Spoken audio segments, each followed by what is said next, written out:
All right, hello and good evening, everyone. This is Adam Rogers and Paul Palenga with Dispersing the Fog. This is episode 45, and it is the evening of January 25th, 2026.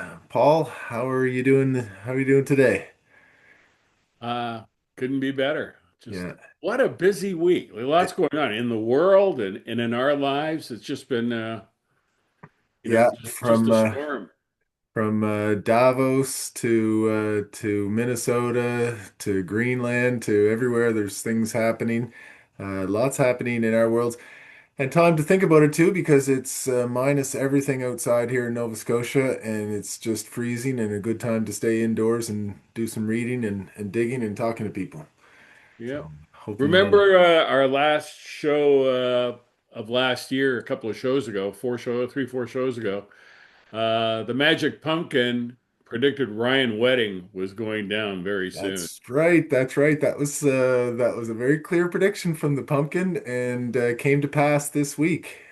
Did you follow the story at all when he got nailed? Well, as soon as I was out sort of gathering wood for the fireplace, and I got a call from a radio station in Toronto, the Alex Pearson show, and she wanted me on the show. She says, Ryan Wedding's been arrested. I want you to come and talk about it. And so an hour later, I was on the radio there and with an ex-FBI guy. Oh, And we were talking, and finally I said, well, I correct me if I'm wrong, but I think Ryan Wedding turned himself in to the U.S. Embassy in Mexico while the FBI director Cash Patella was in Mexico at the same time. It strikes me that Ryan Wedding struck a deal and is going to rat out people in government and the military and police who are involved in all this narcotics trafficking, and he's cut himself some sort of deal. And what do you think? The FBI guy said, that is a possibility. And then later that night, I see the CBC Thomas Daigle has that exact story and others, because that's what I think is going on. well, it would certainly add up. I mean, he was taken, he's alive. That's one thing in that world to be arrested alive and not just killed like many others are. So that's one sign. Uh, yeah, that's and who was it, Paul, that was on the show that was saying, and yourself as well, that they didn't think Ryan Wedding might have been as, he wasn't the peak of the operation or the market. Former Vancouver detective Paul McNamara That's who it was. Yeah. talked about exactly that, how they exaggerate a lot of things. I mean, one of the exaggerations is they seized 60 motorcycles and said they were valued at $40 million. That's 670,000 a motorcycle. And there are some rare motorcycles that sell for that much, but I was looking at the pictures and I could identify a few of the bikes as being more like 80 to $100,000, new. Well, He had a unless couple they of unless them. they had a dry gas tank full of cocaine, in Yeah. which case the value might go up a little bit. The other thing I saw that this week, Paul, was Ross Regliati, former snowboarder, gold medalist for Canada in Nagano, was commenting and how he, he was trying to put it together uh, that Ryan Wedding, because he finished 24th in the Olympics, so not very high, wouldn't have gotten much compensation from the Canadian Olympic Fund, and had to look for other sources of money. And that may have been so maybe the lack of funding for sport in Canada is what pushed Ryan Wedding into a life of crime. Came from a good family. I think father was an engineer or something, and they felt he was going to go back into that world, but didn't. Did you see the video of him being arrested coming off the plane? He's like 6'3", 230 or 40 pounds. He would stand out in Mexico. Uh, Yeah. he's a little taller than the average Mexican. Well, Regliati said he was like Superman to everybody. He was about 10 years younger, but he's the next big thing in Canadian snowboarding and but didn't reach the podium at any Olympics, so Yeah. promise unfulfilled in that sense, athletically. So the story, though, obviously the story for us this week is a continuation of what we did last week. Yeah. Lisa Banfield, the common law wife, girlfriend, friend with benefits of shooter Gabriel Wortman. Her book came out on Tuesday. The First Survivor: Life with Canada's Deadliest Mass Shooter. Yeah. There you are. You got a copy? Yeah, so I did not get a copy. I've read all the excerpts that are published, but you cannot get an electronic copy of this book, which I felt was very strange. So I went to the local bookstore in Antigonish and on Wednesday, and they said they were expecting their copies Tuesday, and it didn't arrive by Friday. So I don't have a copy. Haven't read it, but we do have yourself and two guests coming on the show that who have read it and are going to go through it in some detail, analyzing some of the parts of it, some of the discrepancies from what we think we know. So we have Chad Jones coming on, who was here last week, and then later in the show, we're going to welcome in Frank Magazine writer and editor Andrew Douglas, publisher Andrew Douglas. So looking forward to getting their insights. But Paul, Wait, I gotta tell you though, yeah, buying the book, I went in to buy the book yes. and I went up to the counter and I put it down on the counter and the young woman there scanned it and she says, "So did you find something you like?" And I said, "No, I don't like it at all. I have to read it."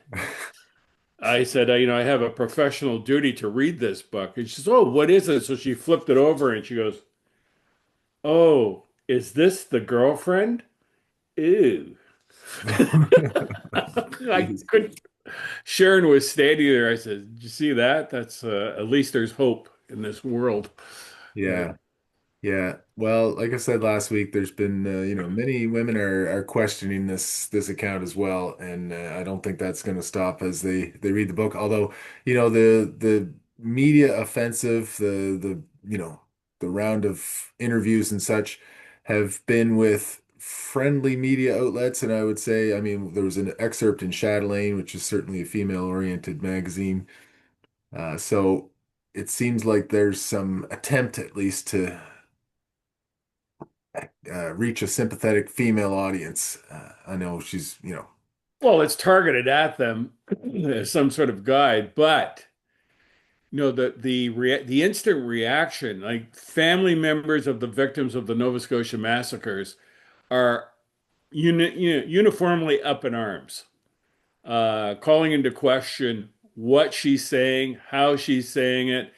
And I've got others equally upset about it. And I think for anyone to understand this discussion that's to follow, we should lay out some of the reasons for this. I mean, Robert Pinio, who is the lawyer for the majority of the families at the Mass Casualty Commission, put out a thing on social media.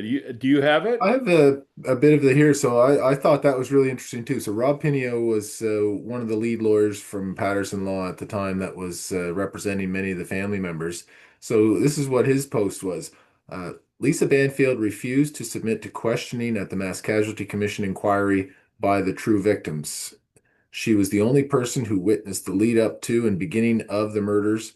By not submitting to full questioning under oath, she preserved her narrative, allowing her to now publish this book and profit from it. Her version of events during the evening of April 18th, 2020 are not consistent with her statements to the inquiry. So that's a pretty direct criticism, I would say, of the contents of the book from somebody who would certainly know it inside out.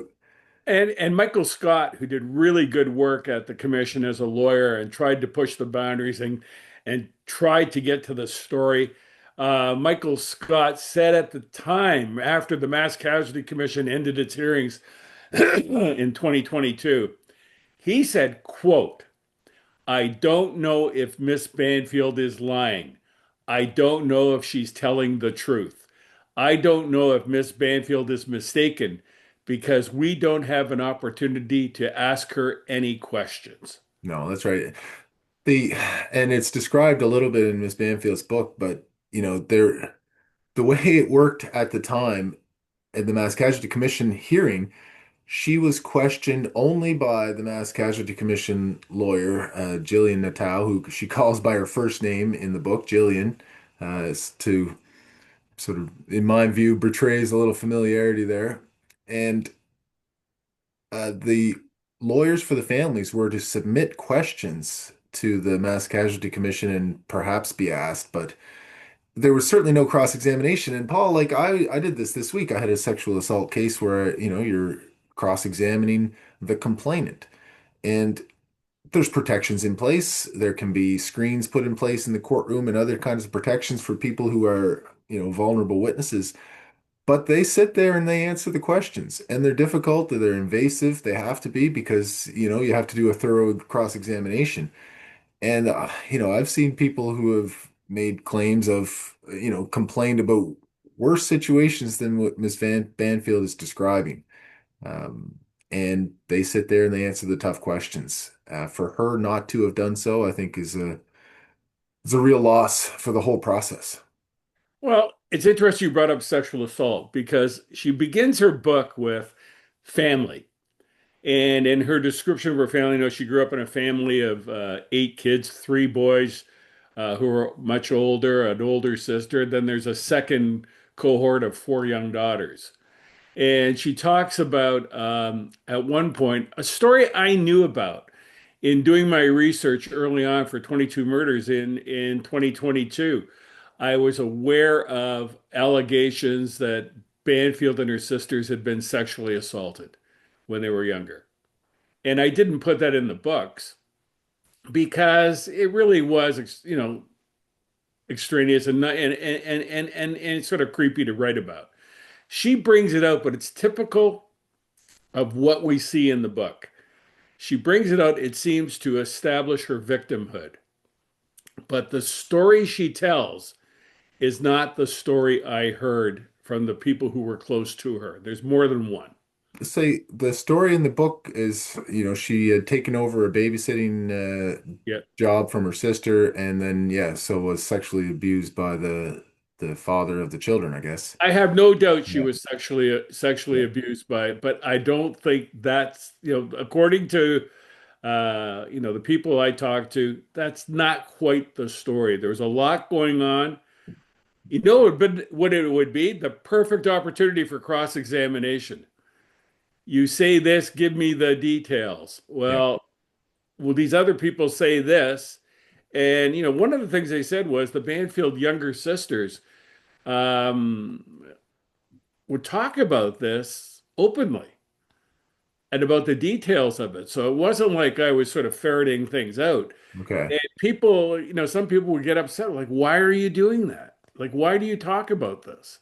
So it's out there and it's been out there for a long time. I knew about it, others knew about it, but I don't like everything else in the book. She leads you to the edge of the story and then stops and never goes down anywhere where it's going to make her look bad. Yeah, and that's part of what Rob Pinio says, completely controlling the narrative throughout this process, including her interviews with, she was on The Current this week, interviews with CTV. Like she has not been pressed on, any discrepancies at all. Like through the Mass Casualty Commission interviews, she said she was interviewed for hours and hours in advance of the testimony. What we saw on the stand was the most sort of gentle, supportive questioning that you could imagine under those circumstances. Sculptured too, like sort of like nicely sculptured to make her the victim. And Yeah, no questions raised about her integrity, her past, her yeah. her her veracity. No one challenges her credibility. This babysitting story, Paul, I think was raised by her in order, to show that, well, she didn't think she could trust anybody else to help her out because she told her father, and her father basically brushed it off and said, "Oh, was that all?" and did nothing about it. Well, that's an important part, and thanks for bringing that up. Yeah. I mean, she writes about family, family, family, and I think that her father brushed this off, involving her and her sisters, uh, is very suspicious. That's why I said that you need sort of cross-examination to get to the bottom of the story. I think I know the bottom of the story.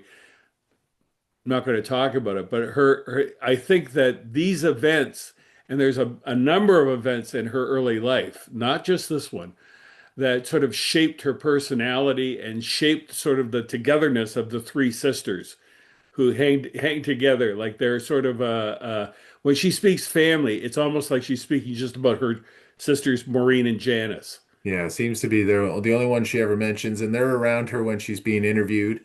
Yeah. And that was one of her conditions. Well, she says the only two conditions for her testimony at the Mass Casualty Commission was she was offered to do it by video, she says, and she refused that. Her conditions were that her sisters be able to sit with her and that Jillian be the only one that asks her questions.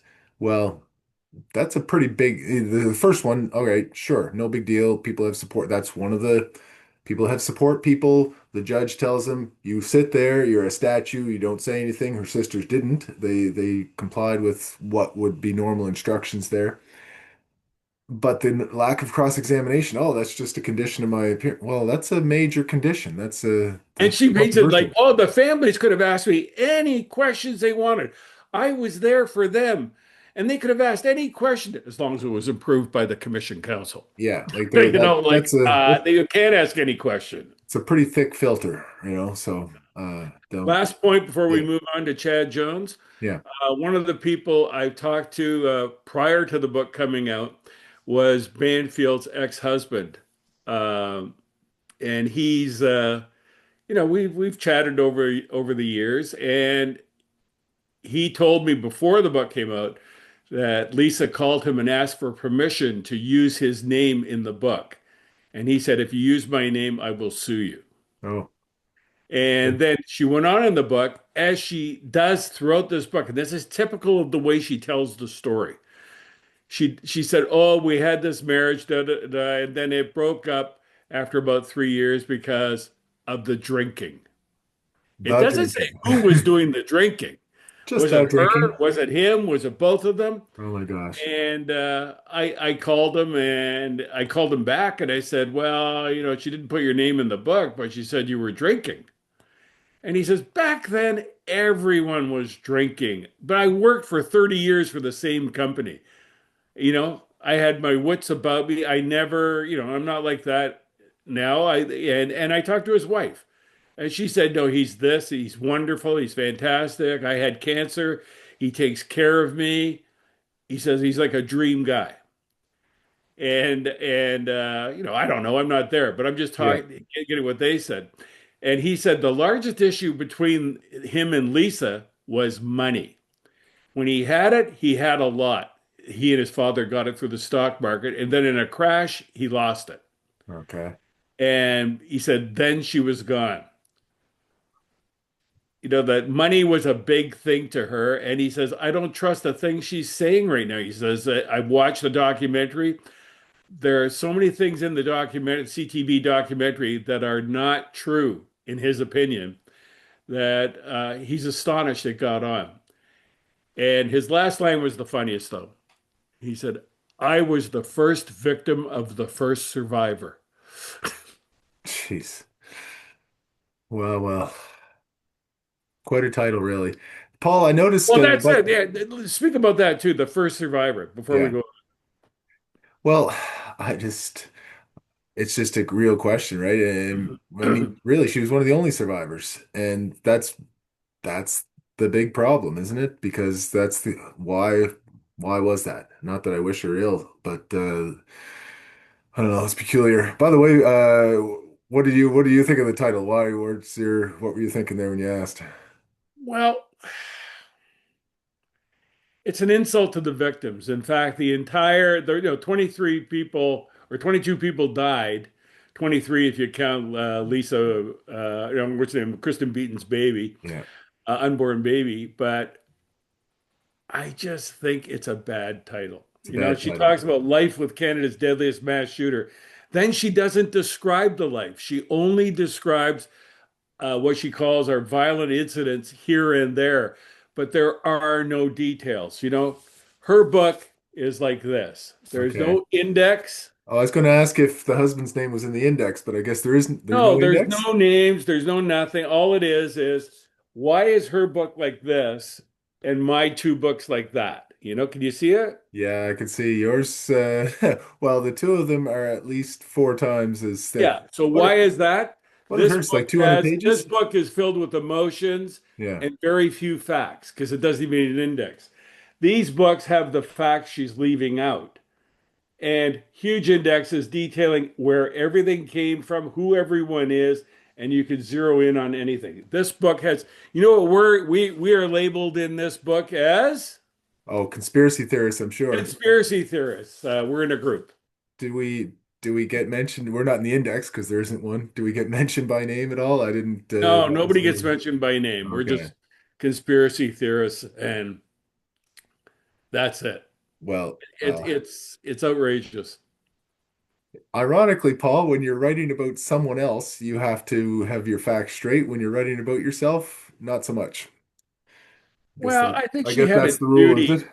She had an opportunity to tell the real story, but as I said, and we're going to show in the next little while, she'll mention something like the sexual assault thing, but never get the real details.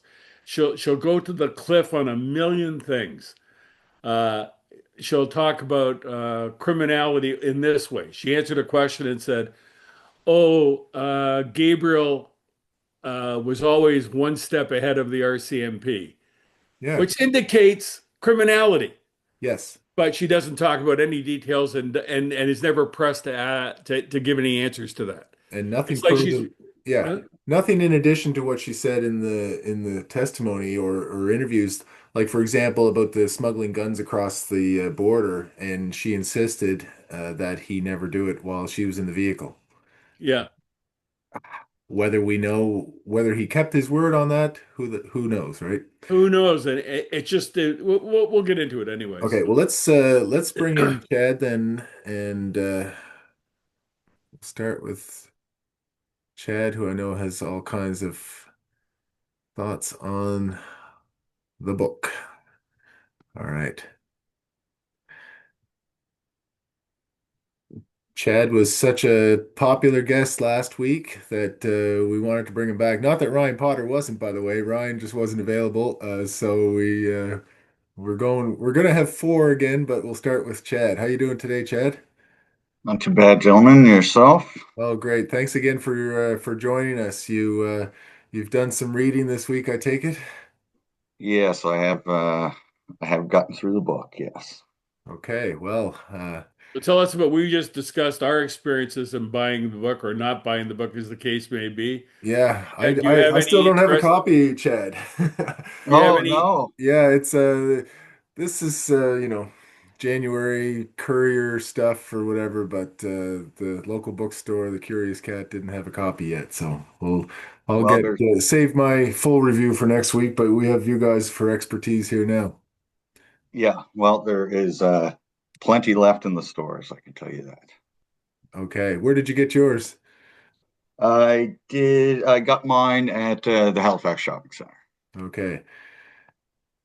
Uh, so did you it's we just had Paul holding it up. It's looks like it's about 200 pages or so, quite a bit thinner than his own. And so you Yeah, I did. managed to get through it, I guess. Yeah, it was wasn't what I would call a tough read. Well, no, that's what my reading the excerpts. There was a long excerpt in Chatelaine. There was a long excerpt in the National Post originally Right. when just before the publication. And in both cases, it looks like you could really speed read these. I mean, of course, you want to get the details, but it's Yeah, not Dostoevsky. you know, there was a lot of regurgitation of things that were said during the commission, and it almost seemed it almost seemed like everything was almost presented twice. The first part in the opening story, and then I found as I was in the second half of the book, it was often referring to items in the first half of the book, which would be sometimes a page long. So they, they were able to fill a lot of space. I'll say that. And you have to remember, we talked about this last week, that it's written by appears to be written by Sherry Aikenhead, who wrote a previous book on the Carissa Boudreau murder in Nova Scotia. But Aikenhead worked for 5 years as the chief communications officer for the Nova Scotia Department of Justice. In my book, Anatomy of a Cover-Up, I show how the Nova Scotia Department of Justice was party to the cover-up at the commission, and the way evidence was orchestrated, along with the Federal Department of Justice and the RCMP. And I show that, and you have to wonder why, of all the people to write the book, is someone like her, and then the book never gets into the dirty details that are in the evidence. It's not us making it up, it's in the evidence. Right. It's all open source. Yep. Be curious to know how much, yeah, what the book writing process involved because her sister's also credited as an author. So was it just Lisa Banfield sitting down and talking to Sherry Aikenhead? Was it, what Well, percentage did she write? I mean, Maureen does write in the book. Um, you'll Oddly. be in a chapter. Yeah. Uh, you'll be in a chapter, and all of a sudden it will say Maureen underlined.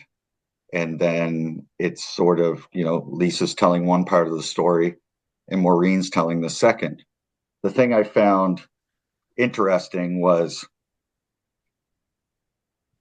any any time that they start to get into details, uh, in my opinion, on criminality, questionable things, it's always Maureen writing that, not Lisa.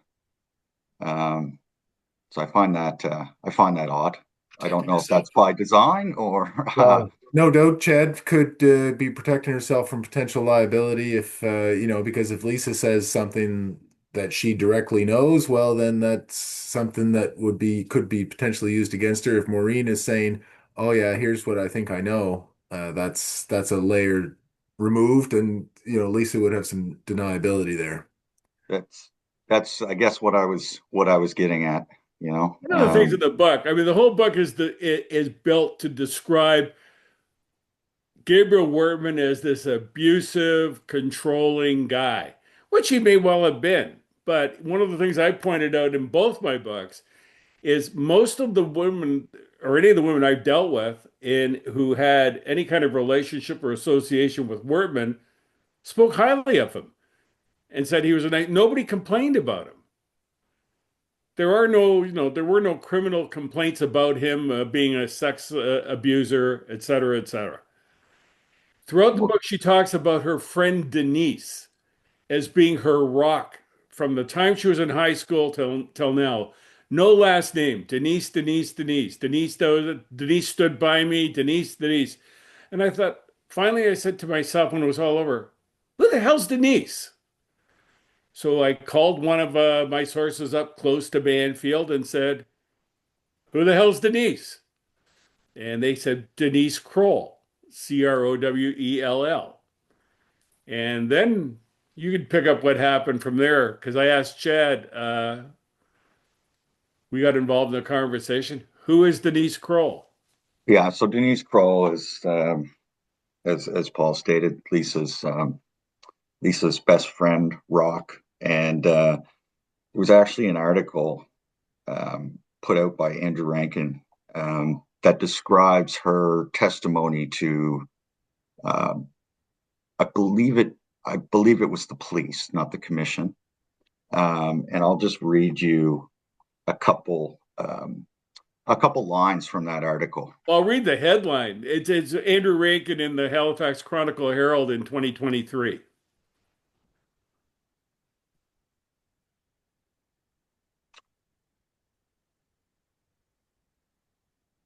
I just had it.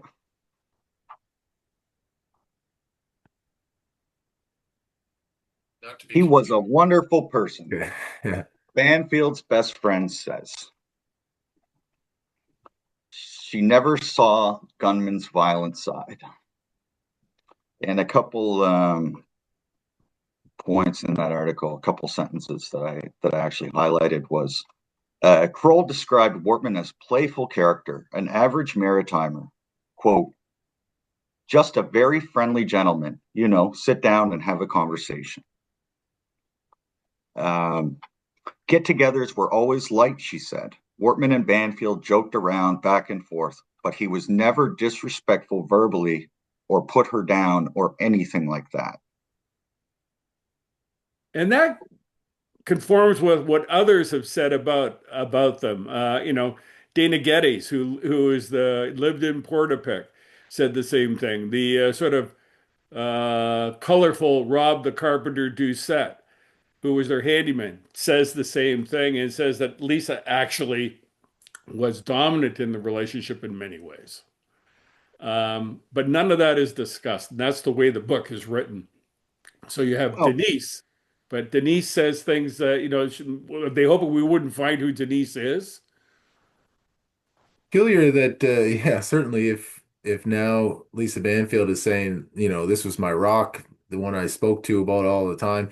If you're in that role, you're not going to tell a reporter, oh, he was a great guy, he was wonderful. You might try to say nothing or very little, or you might tell the truth about what you know from your best friend or your good friend, but you're not gonna go the other way and say, "Oh, he's great. He was playful. He was always respectful." That's taking it too far if you're just trying to well, stay out of the situation. and to boot, Adam, this wasn't given to a reporter. This was given to two RCMP constables, Yeah. Ian Murphy and Troy Allen, 14 weeks after the Nova Scotia mass shooting. So not even on the expectation that yeah, you're trying to be helpful to the police, presumably at Exactly. that point, and you would have every reason to convey what your good friend had told you about this terrible guy. Well, and not only, this wasn't, something that was in distant memory. It says here, Kroll told the officer she had spoken to Banfield 4 or 5 times before the police interview at the end of July 2020. The last time was 3 days before she gave her statement. So, Yeah, that doesn't add up. Another thing in the book well, that doesn't add up. it points to me that what she's saying is credible. What Kroll is saying is credible. Yes. But again, it goes down as we established before you came on. She tells stories, gets to the edge, but never gets into the details that may sort of smudge her reputation or refute her story. Yeah, she gave no opportunity, I guess, for any cross examination, like we've seen in the years past through through the commission. So, Chad, the other thing that I take it is in the book is how rarely Lisa Banfield or seldom she was actually in Portapic herself. She Oh, certainly conveys that, does she not? That, from the excerpt in Chatelaine, she seemed like she barely knew any of the people who were victims, and she expresses some regret that she's not able to, I guess, help people with closure or with understanding why they might have been victims. She's like, basically, I just don't know these people. yeah, and that didn't seem to be the case, Well, in my opinion. her interactions with Lisa McCulley. Exactly. Lisa McCulley was having an affair with Wortman. She lived across the road from his warehouse. And in her testimony before the MCC, which she does not discuss in this book, Banfield says, "Oh well, I didn't really know her." And there's examples of the two of them being sort of face to face in the evidence, having on the verge of having a cat fight, basically Yep. over Wortman. And Right. she said, "Oh, I didn't know him. I didn't know her." Da da da da. Well, and she also she also claims she didn't know Gina Goulet, or she refers to her as someone Gabriel knew. Well, it's quite clear that they did know each other, right? don't that Goulet and understand. Banfield knew each other because Yeah, I think Wortman met Goulet through Banfield, as I recall. exactly. That's so. Why omit that? I don't understand. Well, that gets to a larger thing too. That one of the things Banfield does, she confirms virtually everything I say about her. Like I have what maybe 10 chapters in my two books about Banfield and her history in detail. And one of the things is that in the in her emails with Wortman, it seems that they're talking about having a polyamorous relationship. They're each other's primary. None of that comes up in the book, but it sort of works when you look at she's never really there. She she makes this aside in the book. I thought Gabriel had some girlfriends. But that seemed to be part of the deal. If you're polyamorous, you have boyfriends, he has girlfriends, but you're each other's primary. That's how it works. And it confirms Cindy Sterrett's story that Banfield was never at Portapic. She didn't even keep her toiletries there. And No, Banfield says, I was afraid of being there. I didn't like it there. It was too isolated. And it took me away from my sisters. and yet in these emails, I also noticed, her asking Wortman, when do you want me to come down? Tuesday, Wednesday, and he won't respond to the actual question in the email, and she'll have to reiterate. Do you want me to come down Monday, Tuesday, Wednesday?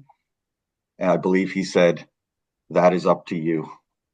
It kind of undermines the broader claim of coercive control and Yeah. the nature of their relationship. If, they spent a lot of time apart, presumably she would have had freedom of movement. There weren't a lot of communication from what we can tell in those intervening times. That doesn't really seem to add up to somebody who's sort of got their thumb on the relationship and is controlling her every movement and financial life and all of those things. It seems like they would go days without really knowing what each other was doing. They only communicated through email. Um, as she stated, he didn't have a phone. So, yeah, I think I have to echo your thoughts, Adam. Um, Last week we talked about her story about getting out of the police car, the replica police car, and reaching around and getting through the silent patrolman window and stuff like that. Again, her story in the book, I don't even want to spend any time on it because I just don't believe it. It doesn't make sense. Do you I mean, it concur? doesn't make any physical sense whatsoever. Yeah. I mean, But the next part that strikes out is her attack on Leon Jodry. Leon Jodry, she went to Leon Jodry's house at 6:34 in the morning and knocked on the door and said she'd been outside all night. And she attacks Leon Jodry, saying that Leon Jodry, in his own words, uh, he changed his story and allowed the conspiracy theorists, you, me, you, Mhm. all of us in because he insisted that he didn't believe her story. And she said Leon Jodry was essentially lying about that and was a crazy man. What's your take on it? well, why don't I read you a couple lines from his 911 call that I believe somebody somebody alluded to in an article a couple days ago um, that it wasn't true. That he told the dispatchers that she was hurt and things like that. But what's actually said is here's a couple lines. This is from the OCC when they asked Leon a question. Has she been injured, assaulted, or injured? No, she's scared. And In the again, they woods asked, all night, I guess. yes. So, and again, they said, and she has not been assaulted or injured? No. And she was scared in the woods all night, I guess. So I fail to see where he corroborates her terms and then suddenly changes his story because he's had the same story all along since minutes after she showed up at his door and for quite some time after. And Leon And I Jones never met, I never worked met, in woods too, right? He was, he was very familiar with Lived in the what woods what it would be basically, like. Yeah, right? yeah. Yeah, and I remember him saying to Paul and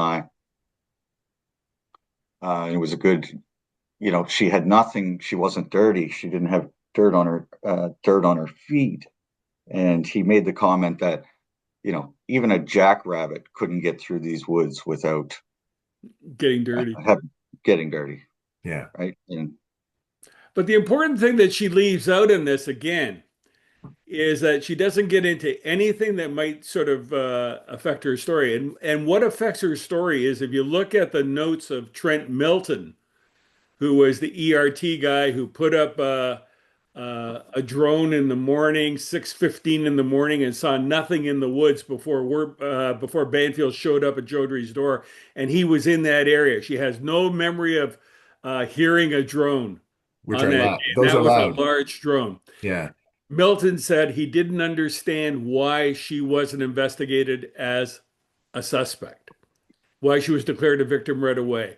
In conversations with others, Corporal Tim Mills, who was running the ERT unit that day, has told people, and we read it last week, that when he arrived there, she was not dirty, did not look injured, and confirmed exactly what Leon Jodrey said. And then there are notes from the ambulance that were redacted for a long time and then ignored, where the medical attendant said she had minor mining. injuries.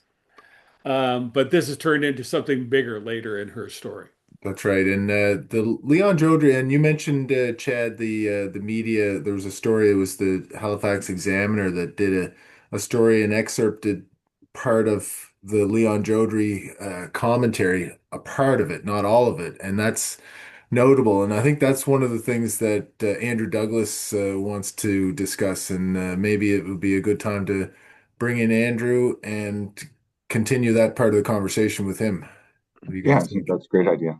All right, let's grab Andrew here, who's been waiting. I'll say patiently. I'll assume he was waiting patiently for to join in here. Glad to have Andrew in.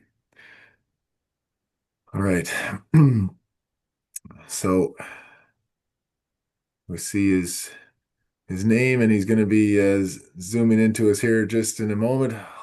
Hello, There Andrew he is. Douglas. Andrew, Hello, Adam, Paul, and Chad. Look at Great your to. backdrop, Chad. Jesus, that's nice. I know it's impressive. I'm jealous of that guitar and the posters and the whole look there. It looks like he's been around. it's the living Andrew, room. So go ahead. Banfield calls and others like Tim Bousquet at the Halifax Examiner call us conspiracy theorists.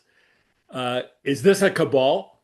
All four of us This right here. Is this a real cabal? this might be. Jeez, well, Andrew would know all that. Andrew, we were just talking about Leon Jodrey and the Halifax Examiner article. I just sort of teased that a little bit because I know that's something that you were reviewing this week, and uh, well, and the overall media coverage of Lisa Banfield's book release and some of the contents of it.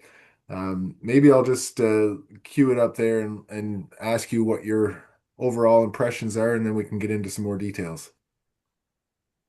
Um, the mainstream, you could see the mainstream struggling about how to frame it because some of the headlines were like exclusive, how Lisa Banfield got out of the woods and whatnot. Well, I mean, that information is not really exclusive. There's nothing new there that wasn't said, back in 2022, from her Mass Casualty Commission testimony, from the various interviews that she gave to the RCMP and the documented stuff from the MCC. I mean, it was an exclusive interview because the first time that she's spoken to the media. But other than that, there wasn't a whole lot of there. Is there, okay, so here's a question with just that word exclusive. If you do a one-on-one interview with somebody, that's sort of by its nature exclusive. It's almost by definition exclusive. But when you put that as your headline, exclusive interview, it makes it sound like you're the only person that is going to interview this person. Mm, mm. And that's misleading. Yeah, I mean, she did the rounds, but I mean, yeah, you can't blame all the different media outlets from trying to get eyeballs. That's the business, you know. No, But I think my point is that there was just so little exclusive information in that book. There was just so little new information in the book. So much of it was copy and pasted from the Mass Casualty Commission stuff. You know, a lot of it boiled down to um, she has a lot of sympathy. She's grieving for the victims. She's sorry. She has a lot of sympathy for the victims. She's angry at the RCMP for laying those charges against those firearms charges against her and her family members. And she's very, very thankful for the Mass Casualty Commission for the conclusions that they came to. Thankful for Michael McDonald for believing her. And that's the book in a nutshell. There, 224 pages summed up. seemed like all right. So the authors are Sherry Aikenhead, Lisa Banfield, and Maureen Banfield. I think the authors, in large part, or at least the editors, are James Lockyer and Jessica Zeta, her lawyers. Like to me, I mentioned last week, it seemed like a repurposed legal brief. Like some of these things that she did. So one example I thought in the interview with Tim Bousquet, they get to the end of the interview and he's like, well, anything else? And she's like, yeah, Brenda Forbes. And she does this thing which seems kind of generous in a way because Brenda Forbes testified but didn't she didn't come off very well. She was nervous and had a medical condition. Lisa Banfield kind of tries to rehabilitate her in a way and says, she was the first one. She believed me. She was brave, and that's a good example for others. Well, on the one hand, it seems like a nice thing to say. On the other hand, it seems like exactly what a lawyer or PR person would tell you to say. All of these things, it's tainted in a sense because it seems like if you were getting good advice from a lawyer or PR person, this is exactly what you do. You go to these places, you'd go to Chatelaine, you'd go to these friendly news sources. You wouldn't do anything else. You'd control the narrative. And so it's just like when somebody gets arrested and blurts something out, that means something. If they say something after they've spoken to a lawyer, it maybe is seen in a different way, right? And so I think her account, her book is seen in a different way because of I think the advice and guidance she's been given. Pretty Yeah, lawyered up. What Well, Sorry, go else? ahead, Jed. what about the Lockyer connection? One of the Mhm. things that, people, Tim Bousquet of the Halifax Examiner did a piece where he labeled us all conspiracy theorists and geez, normally I would take that, sort of like, I deal in facts, but calling me a conspiracy theory, I'm a professional writer.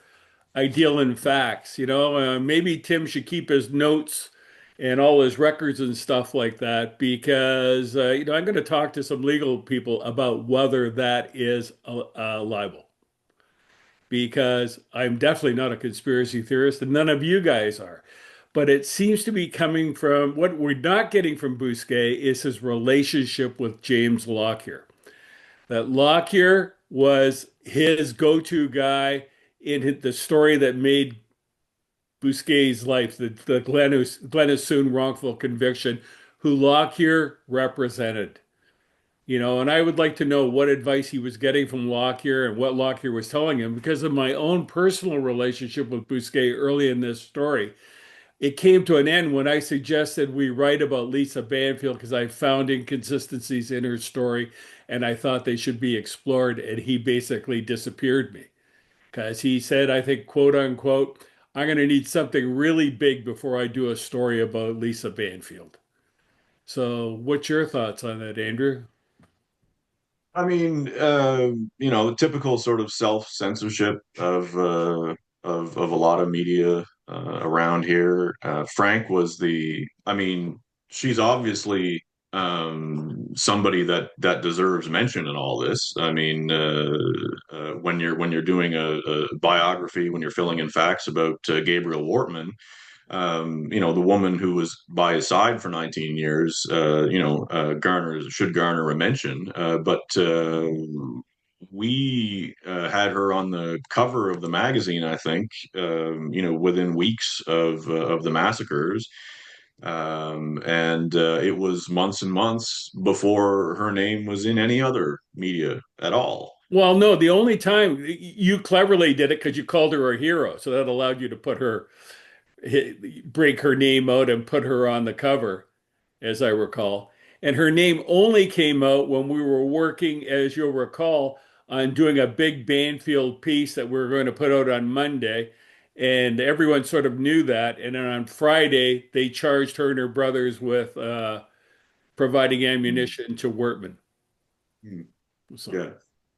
Um, I think um, I think Lisa Banfield's appreciation and affection and being so thankful towards the Mass Casualty Commission is just extremely misplaced. I think they did her no favors with this trauma-informed stuff by protecting her from cross-examination. If she was forced to endure a half day of questions from the victims' families, I really strongly think that we'd be having a different conversation, and a lot of the family members would have been satisfied is probably the wrong word, but a lot of the family members would back off in some of the strong things that they're still saying to her about this day. What does she know? What is she hiding, and all that stuff? Well, if the Mass Casualty Commission had allowed her to sit and take questions from the family's lawyers, she could say, "Listen, what do you want from me? I sat and I answered all the questions that you guys had. What do you want?" And I just think the MCC did her no favors by protecting her. I think you're absolutely right, Andrew. And, I was saying earlier to Paul, like, when I do defend people in sexual assault cases and you have to cross-examine the complainant, it's difficult, but people get through it. And there's, the other protection screens or support people that will help them. But Lisa Banfield herself in the excerpt, she's talking about her testimony and uh, the assertion from the BMW manager that he definitely saw the full deckled RCMP replica and her getting out of it. And that, and, Jillian Natal says, well, he's very firm in his convictions, and she says, well, and I'm firm in mine. And she points to that moment as a, well, then I kind of found my footing and I was feeling better. Well, you could have got through a few hours of questions then, Miss Banfield, and probably would have survived and, gained confidence throughout. And you're right, would have avoided many of these other issues that she's now and will continue to face because she's just never answered questions. hey, we should give Chad a moment here. He's been quiet. Yeah, Chad. No, well, no, I totally agree. I mean, I think it would have provided a lot for the families and the victims had she even agreed to be cross-examined. I think that's right. But my mind was spinning because I was thinking when we were on, I was thinking of lawyers, and a lawyer who's not mentioned in this book, um, which is, I believe, she called right after the police picked her up, and that was Kevin von Bargen, um, Gabriel Wortman's close friend slash lawyer. They were, caught up in some employment insurance scams, things like that. It doesn't seem to be a real favorable guy, but it was.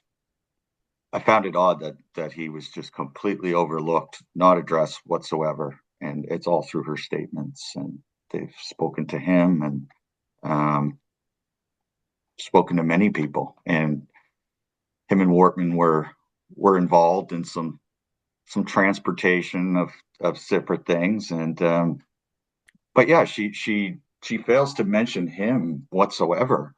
It just starts with basically a family friend told me that, recommended James Lockyer, and I'm so glad they did. But what happened to Kevin? Von Barger was an important guy. She doesn't really mention Peter Griffin other than I don't know him. He lived down the road. He was doing their Splitting wood the afternoon on our property, she said, but she doesn't know him. She doesn't know him. He was calling her phone that night, Yep, doesn't know him. And subsequently, as we pointed out in previous shows, and it appears that Griffin was an RCMP agent, according to the evidence found by Ryan Ryan Potter. Potter. There's only one, every police officer tells me the same thing. There's only one way to explain the word handler. That means someone's an agent or an informant, and handler is the word that nobody else uses that word. And that's a question for Andrew. You know this. Why have you or none of the media even picked up on this or pursued it? It's been out there over a month. It has. I've spoken to a lawyer that's close to this case who believed before you guys started waving around that document that Peter Griffin is was a confidential informant for the RCMP. The handler thing. So I don't know the handler thing. I think the thing that strikes me about that email and is it's just I don't feel like it's as definitive as you guys feel like it is. It seems the context of it seems so strange to me. Like the three paragraph email, she's like, yada yada, yeah, here's this guy, some information from whatever years in Alberta, and blah blah blah. And then at the end of the email, she's like, I have information about the handler in the unit if you want me to follow this up further, like just as an aside, as a it seems to me if they're talking about somebody, and now this is just me and a few people that I put this by, it seems to me that if these RCMP intelligence analysts are speaking about somebody who they used as a CI, that would be like a lot higher up in the email and would have been quite a bit more prominent than that. So to me, the handler word isn't the smoking gun that you guys are sort of representing it as, but there's still a shitload of belief that Peter Griffin was or is a confidential informant of the RCMP anyway. So why not That's discuss it? That basically the seems like point. a perfect Frank article. Yeah. But so Andrew, if You're not making our that, case here, Andrew. yeah. If not that, then Andrew, what if anything is Frank thinking of publishing? What angle are you looking at? Like the media coverage of it? I mean, the Bousquet article certainly is incomplete in its in some of its Yeah, I references mean to Leon Jodrey. we already did one story on the Banfield book, and it pretty much sums up what I've been saying here. That the families are still unsatisfied, and there will likely be forever unsatisfied. But as far as writing something about what the fluffer that Bousquet did, for example, what do you say? What do you say about it? I What's mean, the point? it's a Expected. 3,000 word. It's a I don't know. I didn't do the word count, but it seemed like it went on forever. It's just a big fluffer. I mean, but he did get tough on her at the end when he pressed her on. He wasn't satisfied with her answer about her hobbies. So I mean, he really got tough with her at the end and was like, "God damn it, do you crochet? Like, just tell me." But What do you he do? just Yes, that was great. I think an interesting thing too, like getting back to, and this is something Andrew was involved in throughout her book. Banfield, as I said, takes you to the precipice, says something, but never fills in the details. You have to read my books for the details. She says, oh, she didn't know about the replica car. Maybe Chad can talk about that. She didn't know about, oh, the money. She basically describes a whole tax evasion scheme for which she's never charged. We took everything cash. I take pails of cash back to the cottage, stuff like that, boxes of cash, because Gabriel didn't want to alert the tax authorities. As I said earlier, she said to Vardy, he was always one step ahead of the RCMP, but never describes the crimes and never challenged on it. But my favorite is at one point she says, he bought me a diamond ring in 2009, 2010. And then Andrew and I basically have written about that, what happened, where she destroyed the diamond ring. She doesn't talk about this in the book. She just leaves it at the diamond ring as this sweet gesture. But then she destroyed it by trying to clean it in a denture cleaning machine, and then brought it to a jeweler, and then sued the jeweler for not fixing it, and then went to court and proffered a check, the receipt for the transaction and buying it from Tom Evans for 9,000. The receipt was for $9,000, but it was signed and dated 113 days after Tom Evans died. She doesn't get into that. All of that affects her credibility. Do you have any comment on any of those things, all of you guys? Yeah, I mean, Previous, go ahead, the Chad. the police car. I mean, she clearly knew. She believed that it was going to be equipped to have a radio. They're Right, she said a referring to, full a working radio, full which the working radio. RCMP denied. Right. They refer to it as the real RCMP car.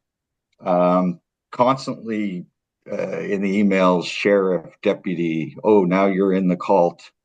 And one of them that I never that I'd love to know is you need to get an RCMP uniform for the car.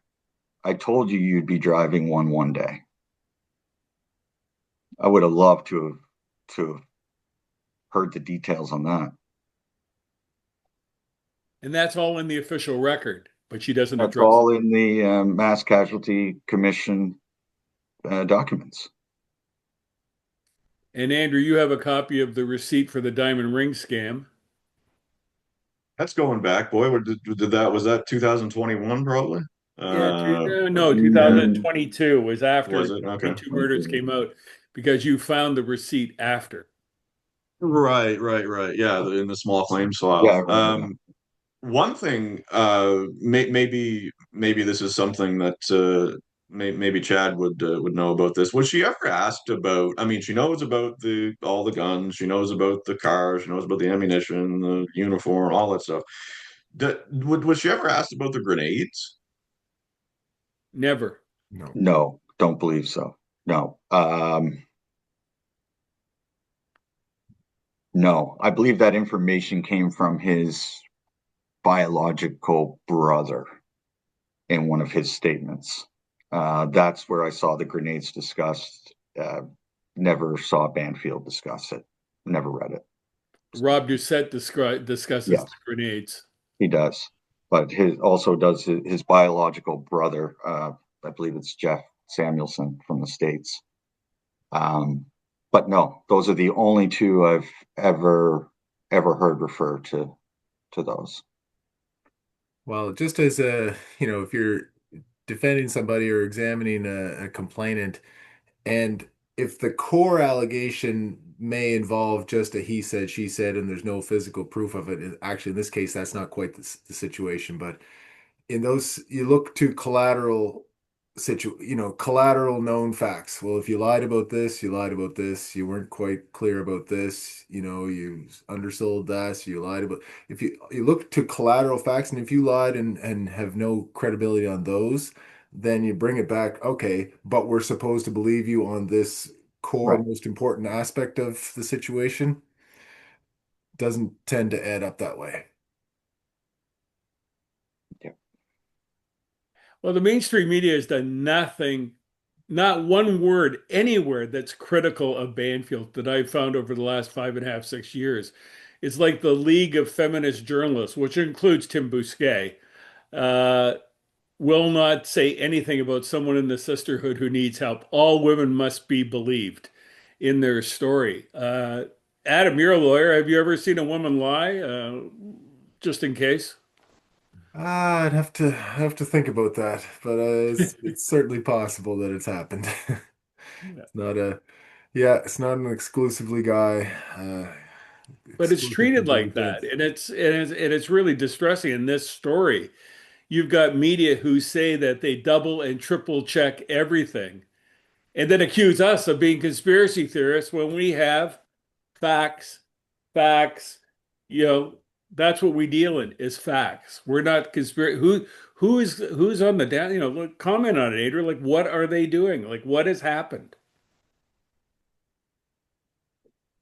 I want to be clear that I think it would be a real stretch to think that she had advanced notice of what was going to happen or helped plan it or anything.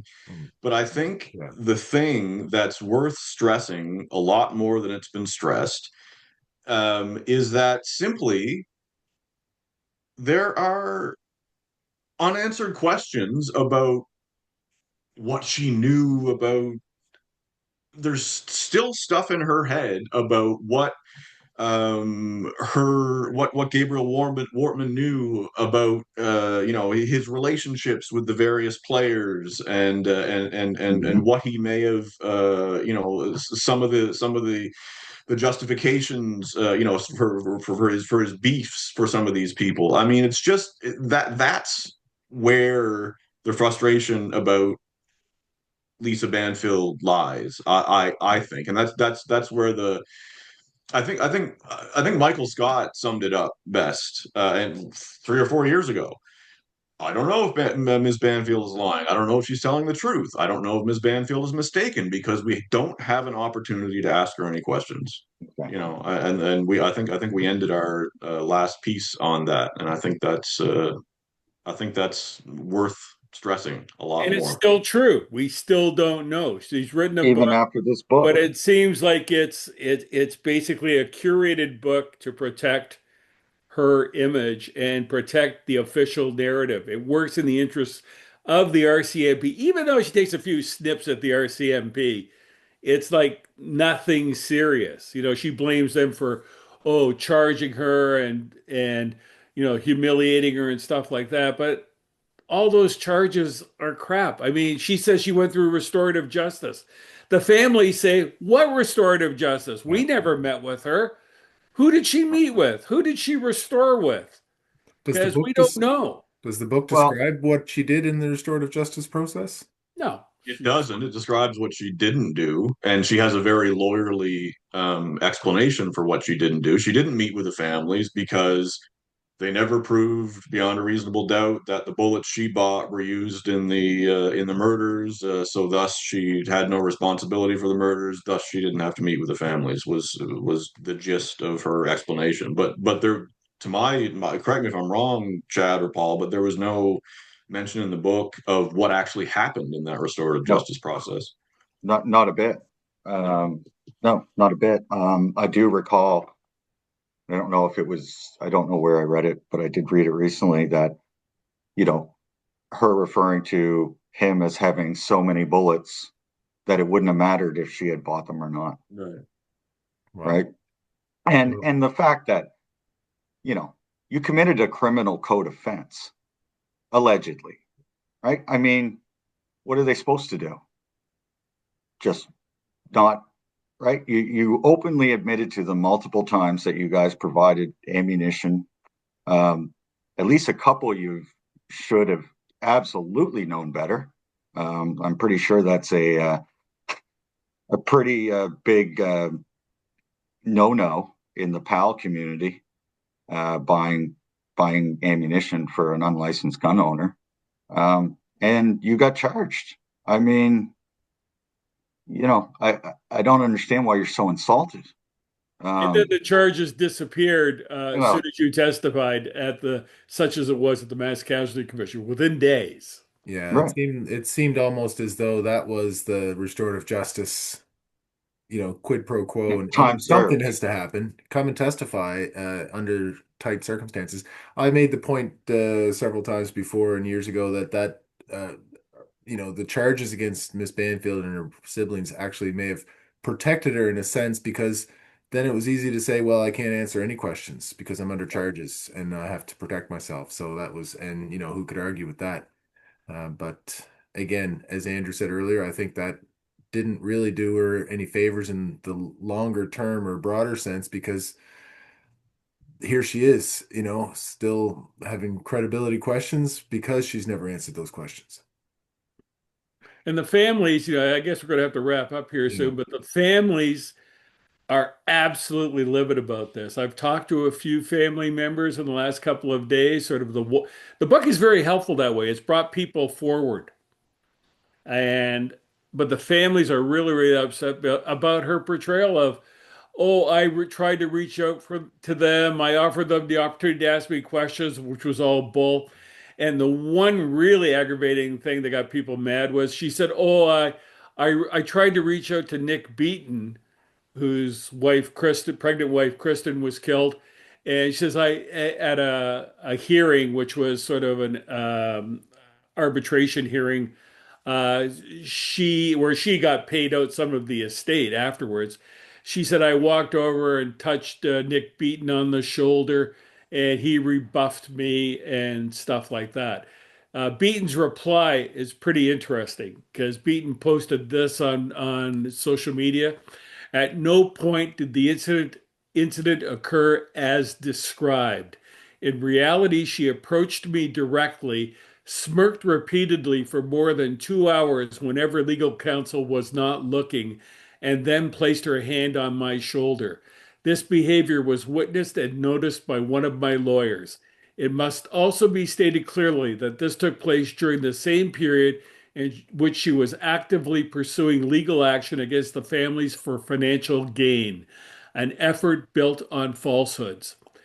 Nick Beaton said he expected that in her book, Banfield would reveal the truth for starters. In fact, she says at the end of her book, this is true. This is the truth.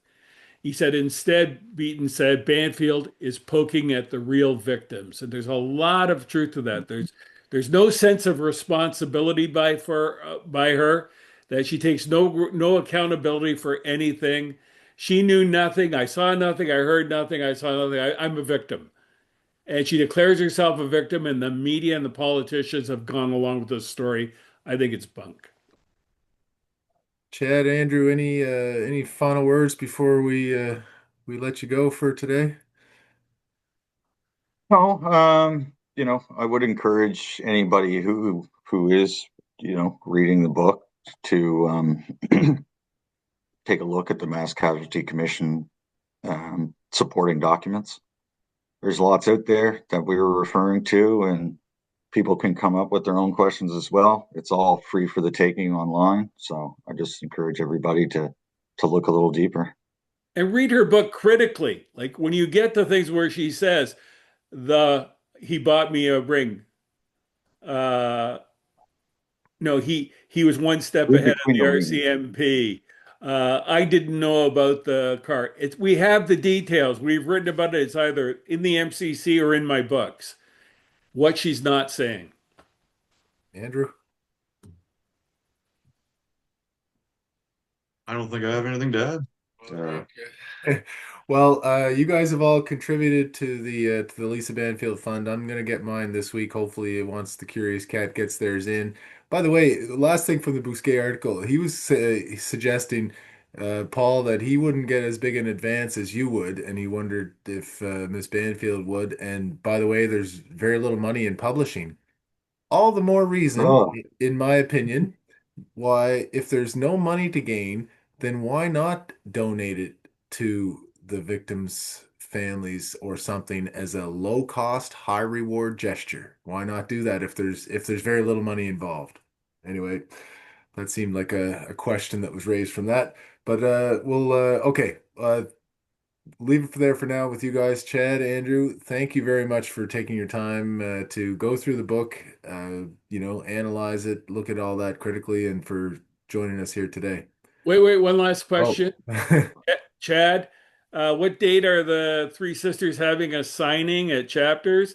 if you have questions of them, you could. I loved having people come to me when I was doing a book signing and discussing what happened behind the scenes and answer their questions. And there's going to be an opportunity. When is that?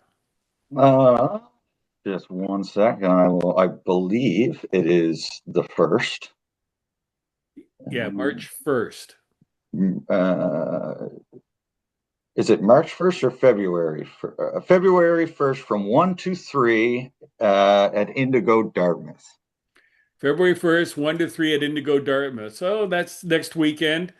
And if you have questions of them, go meet them. And I encourage you to read their book, but read the book with a critical mind, not an emotional one. Don't get caught up in the emotions because think about what she's saying and what she's not saying. And one day after that, February 2nd, you can come see Lawyers for Frank magazine make their final arguments in a big cyberbullying case. February 2nd at the law courts, 9:30 a.m., I believe. So it's some exciting stuff coming up. That would be more educational, I think, Andrew. And we are going to want to, when the time is right, get you back on to talk about that really interesting case I'm in my waiting for opinion. months to talk about that one. Yeah, that's so that's a good teaser. Appreciate that. All right, thanks a lot, guys. We'll be talking soon. Thank you. All right. Thanks, Thanks, Adam. guys. We'll see y'all later. Yeah.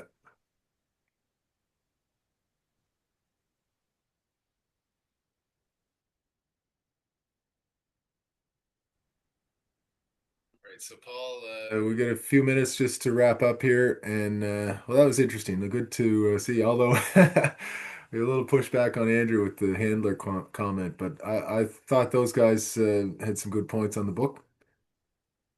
Oh yeah, it's not that hard if you've done the research. Contrary to what that we've been blacklisted by the media because we won't go along. As I said, the League of Feminist Journalists, which includes editors and owners. I mean, this is what's happened. We're not getting whole stories told because there's a political agenda that all women must be believed. I mean, there was a story I saw that one of the reporters, Lindsay Jones, who we talked about in the past, who works for the Globe and Mail, is part of this whole crew from the Halifax Daily News spread out across Canada. Last year she got an award, I think the Michelle Landsberg Award or something for feminist reporting. Right. And it's the kind of thing that I, as a journalist, would never do. I remember when I was working back in Toronto and Hamilton, and the police department, the fire department would give out awards for the story of the year. Who wrote the nicest story about a fireman rescuing a cat from a tree, Yeah. or a policeman doing a good deed, but not the really deep, deep stories. I found those awards offensive.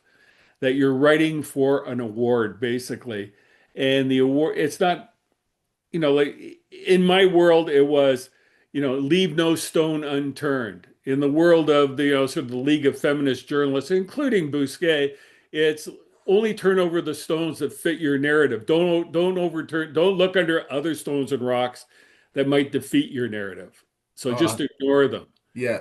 Those awards are not. It's not an honor. It's For yeah. example, I got a picture on the wall of me getting accepting the Michener Award, the highest award in journalism from Canada, in 1989 from the Governor General. And one of the stories that involved that I orchestrated, supervised, and sort of published involved the law firm Lang Michener, the same group as the Giving out the award. same family as the Michener Award. Yeah. And in the Lang Michener Award, we uncovered a massive fraud, and one of the people involved, a lawyer for Lang Michener, threatened to commit suicide if we published the story. We published the story. Unfortunately, he committed suicide, sort of, I think, overreacting to the laws of Canada because in a fraud in Canada, he likely would have got no jail time and could Yeah. rebuild his whole life. Yeah.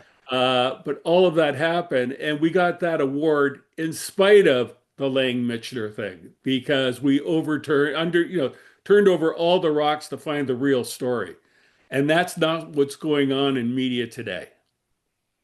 Well, we're going to keep doing our work and keep pushing these angles. And, if there's more to discover from the book or other aspects of this story, or if, some members of the family, not everybody, Tammy Oliver McCurdy has answered some questions. Not everybody has publicly.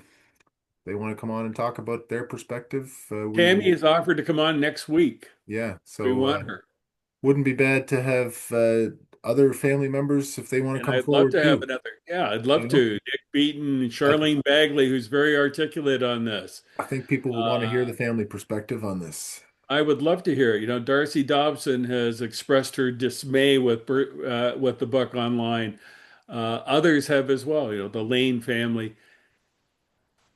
You need to talk. The families have basically taken the position that they don't want to say anything, and they want to keep this among themselves. They find it too painful. Unfortunately, this has allowed someone like Banfield to try to seize the narrative because they're not there telling their story. Yeah. And they're demanding, there is no money in publishing books in Canada, but they're demanding a cut of the action. If they want a cut of the action, write your own books. Yeah. Otherwise, cooperate and defeat this narrative, this false narrative. And it's a plea to you. We don't treat people badly on this show. No, people, I think that's been shown time and time again. Well, with that, Paul, I guess that's where we can leave it for this week. And yeah, I want to thank Chad and Andrew for coming on, and thank everybody for tuning in, listening, and watching. And we'll thanks again, and we'll see you next time. See you next week. Bye bye.